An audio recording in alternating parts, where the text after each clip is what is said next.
Oh, hi kids.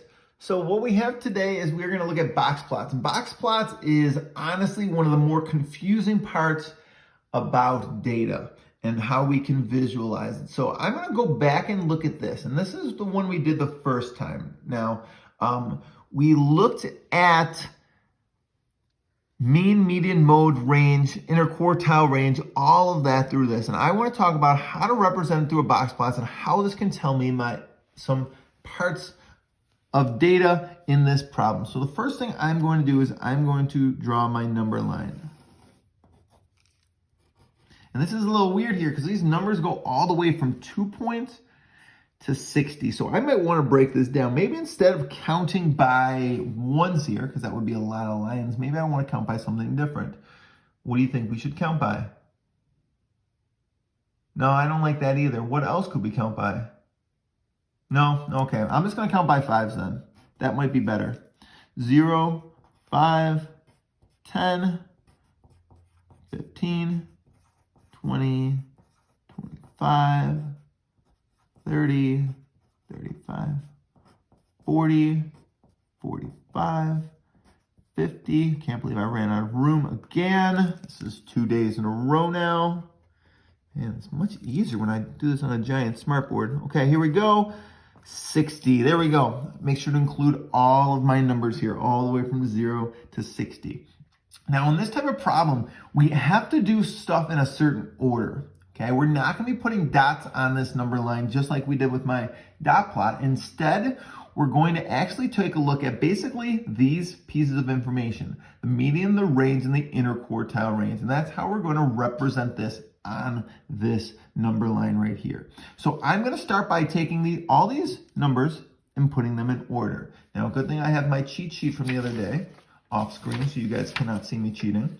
But I have these numbers all in order of 2, 5, 6, 13, 14, 17, 17, 17, 20, 28, 34, 35, and 60.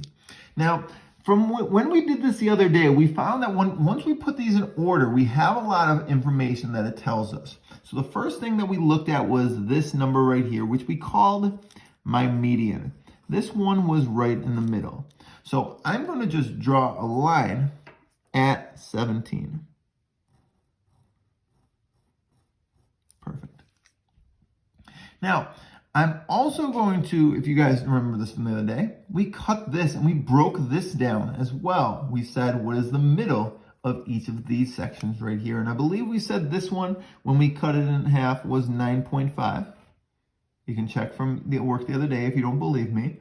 And here we said in the middle of 28 and 34 was 31, right? It's 3 away from 28 and 3 away from 34. So I'm going to do the same thing here. I'm going to once again put a line at each of those numbers right there. And now I'm going to take these and using all 3 of those is make one giant rectangle. Let's see how that looks. That doesn't look too bad. Okay. There we go.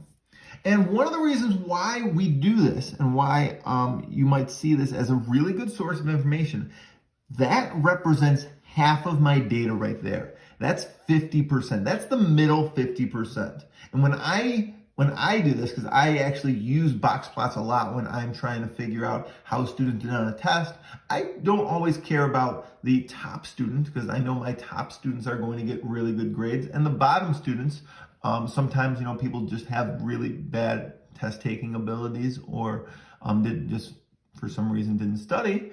I usually try to look at my middle students right there. How did they do? And in this case, we had a middle of 17, and about half of these are somewhere from 9.5 to 31, which isn't that bad if we're talking about Kobe Bryant's points per game here, somewhere in that range, okay? Now, I also want to show basically the highs and the lows as well. So I'm going to do this one more time, and I'm just going to take my lowest, which we can call my minimum. We should be familiar with that word. Hopefully I spelled that right. And I'm going to put a line at the minimum. Now I'm going to do the same thing over here, and this is called my maximum. And I'll put a line at 60. And from here, I'm going to draw lines going to those right there. And there we go. These outside represent another half of my data, which is really weird because this is like a really short line representing 25%, and this is a really long line representing 25%. So it kind of tells me that this information here, this data, is a little bit more spread out, while these numbers, there's a lot of numbers there between 2 and 9.5 there. A lot of different times he scored numbers between there. Okay, so we can use this. Now, before we go on and let you guys solve a problem, because, you know, that's kind of how this has been going, I do want to point out one thing. We cannot find a lot of information from looking at a box plot. For example, all I can see is my median, my quartiles. Oh, and my minimum and my maximum. I can't tell you how many times each number appeared here. I mean, I can see it here and here, but if I were to cover this, we have no idea how many times, what my most popular number was. We don't know. I also can't tell you how many numbers we used, or, you know, what is the average in this case? This is my median. Median is different than average. I could have had a lot of numbers near 60 throwing off my average. We don't really know. This is all we're able to tell from this problem is the median, the range, and my interquartile range. Now I'm going to leave these blank because we've already done this, and if you need to go back to look at lesson 6 video, feel free to do that to find my median, range, and interquartile range. But this is how we would find it, and this is what it would be represented as. Now this information is very important because we can use this to solve problems, and we can actually compare, and we can say, hey, look it, here are the medians. Can we compare those medians? What about these? These are my interquartile ranges. How do those compare? Are they the same? Take the numbers, subtract them, find out if they're the same. We can find the maximums, compare them, the minimums, and compare them. Now, things we cannot do is we cannot say about the mean, or we cannot say about the mode, but we can compare it with other pieces of information. So that's a little background on data. Next week, we are going to be doing a little bit more of review from our benchmark. Ms. Franklin and I have finally taken a look at all of the data with the benchmark, and we're going to take a look at it and try some review topics. If you finish your benchmark corrections, please check in the comments or on the Google Classroom page to see what we are going to be doing with those. Keep you guys updated. Miss you guys. Hope you guys are doing well. Talk to you guys later.